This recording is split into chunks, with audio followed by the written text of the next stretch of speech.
Hello everyone and welcome back to Freedom Through Confidence. This is a video that has been quite a long time in the making. It's a video that I've wanted to make for a very long time, but I was like, do I really have anything to say about it that hasn't already been said before? And it turns out, actually, I might do. So in this video, we're going to talk about how to avoid the friend zone. Yes, that dreaded place of purgatory that pretty much every guy is absolutely terrified of being relegated to. In this video, we're going to talk a little bit about the friend zone and how to avoid getting into it, but also what to do if you do find yourself in the friend zone. So make sure that you stick around to watch this video all the way through, and let's just jump into what I've got to say on this. Now, there are probably thousands, tens of thousands, probably even hundreds of thousands of videos out there on how to avoid the friend zone, how to escape the friend zone, how to make sure that you don't end up in the friend zone in the first place. And a lot of them are very strategies based. You know, you say this to him or her, or you text them this, and this, or you don't say anything to them for this length of time, and then you suddenly jump in with like a really weird comment here and then slide the other question in underneath that. And so if you want to go and watch those videos on strategies that will probably never work, then you can go and do that. That's absolutely fine. What I want to do instead today is present a case from a human perspective, you know, treating both sides as if, you know, you're just people, and move forward from there. So before I really get into, you know, how to actually avoid being in the friend zone and how to deal with it if you do find yourself in there, let me just make a few quick clarifications. Clarification the first. Being in the friend zone sucks. Yes, rejection sucks because you come into a situation with all these expectations and then they say, no, let's just be friends. And you're like, right. That's not going to work for me. You see, I had planned our wedding already. But of course you have to get over that, and getting over that is a process and it sucks. Okay, I'll admit that. It sucks. Anyone that says that it doesn't suck is a liar. The second clarification, no. Being put in the friend zone is not a test. This, I can only imagine, is something that guys say to other guys, oh, she's just put you in the friend zone as a test just to make sure that you're actually being super serious about it. I can only imagine that that is something that is being said as a way for someone to rationalize away the fact that they've just been flat out rejected. The idea that no never means no forever, which is horrifying, and that I will address in another video, possibly explaining to guys about consent. It depends. Counter to what a lot of manosphere or red pill or PUA advice is, women aren't these like toxic super manipulators. Like, genuinely most of the time they just mean what they say, and guys are like, but that must be a code for something else because, you know, we've watched too many sitcoms because, you know, oh, women are so confusing. And literally they're the simplest people in the world once you start treating them like people. So no, it's not some test. What's very likely is that she just thought, no, like, this isn't the kind of person that I want to be with. They have their own ideas of the kind of person that they want to be with, and you didn't match that specifications, and there's chances are that you have done the same to other people in your life, maybe just not realized it. Clarification the third. Friendship is not a consolation prize. I did a video on this a little while ago where there was a guy that I read about on Reddit, and he got put in the friend zone and he basically ghosted the girl and lost all of his friends because he started saying, oh, well, you know, friendship is a consolation prize, and if I can't get the real prize, then I'm not interested at all. And that was super toxic and rude. So, you know, he lost all his friends and stuff. Now, I'm not saying that you should go into friendships with this as an ulterior motive, because you should have friends for the sake of having friends, because it's good to have a social support network around you. It's good to have friends. It is extremely rewarding, and there's a lot of lonely people out there who would kill to have friends. But one of the best places to find relationships is within your friendship group. About 1 out of 5 relationships start via someone that you met from your friendship group. Another 20% roughly is from people that you meet at work. And so the friend zone isn't the end all and be all, because, you know, first of all, you have an opportunity to keep and maintain a good friendship.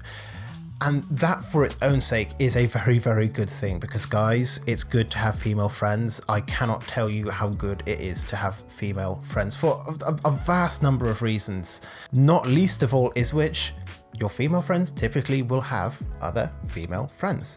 And, you know, they might say, listen, you're not for me, but they might introduce you to someone else along the line. And again, I'm not saying to go into friendships with this as an ulterior motive. I'm just saying keep this at the back of your mind that, you know, you are like disproportionately likely to meet the person that you will spend the rest of your life with through your friends, through your social network. So keep that in mind. The friend zone is not the end. Okay, so let's get to the meat of the video. How do you actually avoid getting into the friend zone in the first place? Well, here's the first thing. The first mistake even that guys make is trying to create a relationship with a girl by going through the friends route. And you know from the beginning that you want to be in a relationship, but instead you think, well, you know, what we'll do is we'll just be friends for a little bit, and eventually she'll realize what a great guy I am, and, you know, things will work from there, which is of course how it works in the movies, and not even a little bit how it works in real life. Like, I'm sorry guys, we've all been lied to with that one, but you knew that already, otherwise you wouldn't be watching this video. People are generally pretty good at noticing if someone else has ulterior motives. This is something that a lot of women will have had to have dealt with their whole lives. Guys pretending to be their friends when all they really want to do is sleep with them. They will have a pretty good radar that this is what's happening. It comes across as needy, it comes across as creepy, and it completely tanks your chances of ever creating a relationship with that person or anyone they might know. So don't do that. Instead, if you like someone, and again, this is something that I've spoken about in previous videos, the only way to know if somebody likes you back is to ask them. There are no tests, there are no body language cues, like there's no amount of things that can provide you the certainty that somebody likes or is attracted to you know, over actually going and saying, listen, I find you quite attractive, I find you really fun to be around, do you want to go for a drink sometime? Do you want to go for a coffee? Something like that. If you are upfront and honest about the way that you feel, and I'm not talking about professing your love to someone like on the first meeting with them, like, because that's kind of weird and creepy as well, but like just being open and honest about more or less how you feel, that you want to go out with them, something like that, that's going to get you a lot further than the kind of subterfuge of trying to sneak in through the friend zone. You're going to have to accept the fact that rejection, or what people would dub failure, is inevitable. Like, I'm sorry, it will happen. It happens to the best of us. You know, you open up to someone, you say, listen, I really like you, we should go out for a drink sometime, and they say, no, we should just be friends.